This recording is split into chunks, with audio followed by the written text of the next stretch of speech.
Ibyakozwe n'intumwa igice cya 26. Agiripa abwira Pawulo ati, wemerewe kwiregura.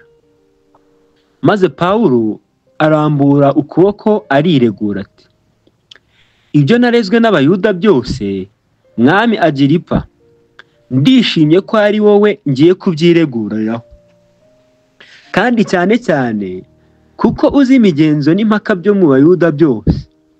Nicyo gitumye nkwinginga ngo wihanganire kunyumva.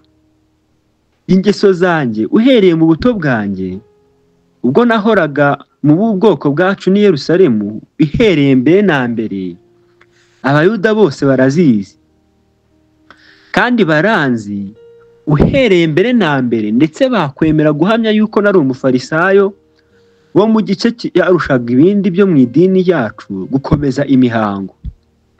None mpagaritswe gucirwa urubanza kuko niringira kuzabona ibyo Imana yasezeranije ba sogokuruza, ibyo imiryango yacu 12 yiringira kuzabona, ikorera Imana n'umwete mwinshi ku manywa na nijoro, kuko ari byo niringira.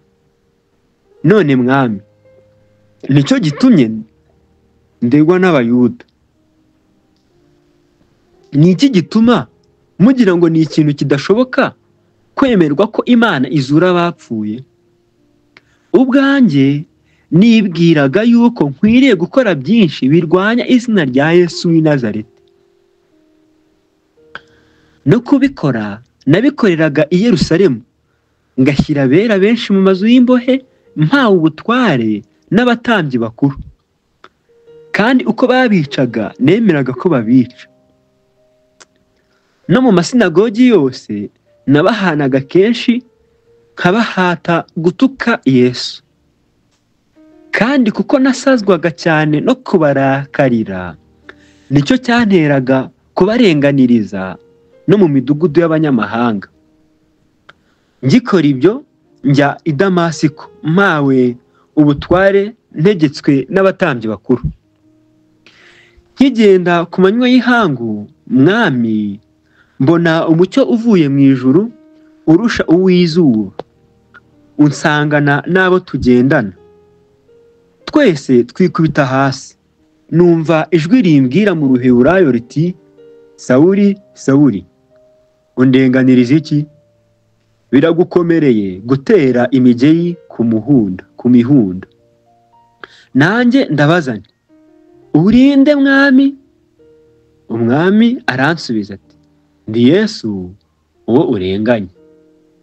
Ariko haguruka uhagarare, kuko igitumye nkubonekera ari ukugira ngo ngutoranye nkugire umukozi wanjye, n'umugabo wo guhamya ibyo ubonye n'ibyo nzakubonekerana, ngukize ab'ubwoko bwanyu n'abanyamahanga ari bo ngutumyeho, kugira ngo ubahumure amaso nabo bahindukire, bave mu mwijima bajye mu mucyo, bave no mu butware bwa Satani bajye ku Mana, bahere ko bababarirwa ibyaha byabo, baraganwe n'abejejwe no kunyizera. Mwami Agiripa, mpera ko sinanga kumvira ibyo neretswe byavuye mu ijuru, ahubwo mbanza ab'i Damasiko, maze mbwira ab'i Yerusalemu n'abo mu gihugu cyose cy'i Yudaya n'abanyamahanga, mbabwiriza kwihana no guhindukirira Imana, bakora imirimo ikwiriye abihanye. Nicyo cyatumye abayuda bamfatira mu rusengero bakagerageza kunyica, ariko mbona gutabarwa kwavuye ku Mana, na n'ubu ndacyariho mpamiriza aboroheje n'abakomeye.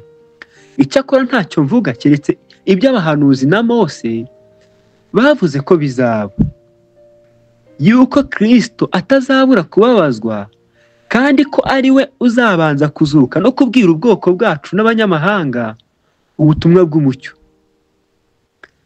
Akiregura cyo, Fesito avuga ijwi rirenga ati, urasaze Pawulo, ubwenge bwawe bwinshi buragushajije.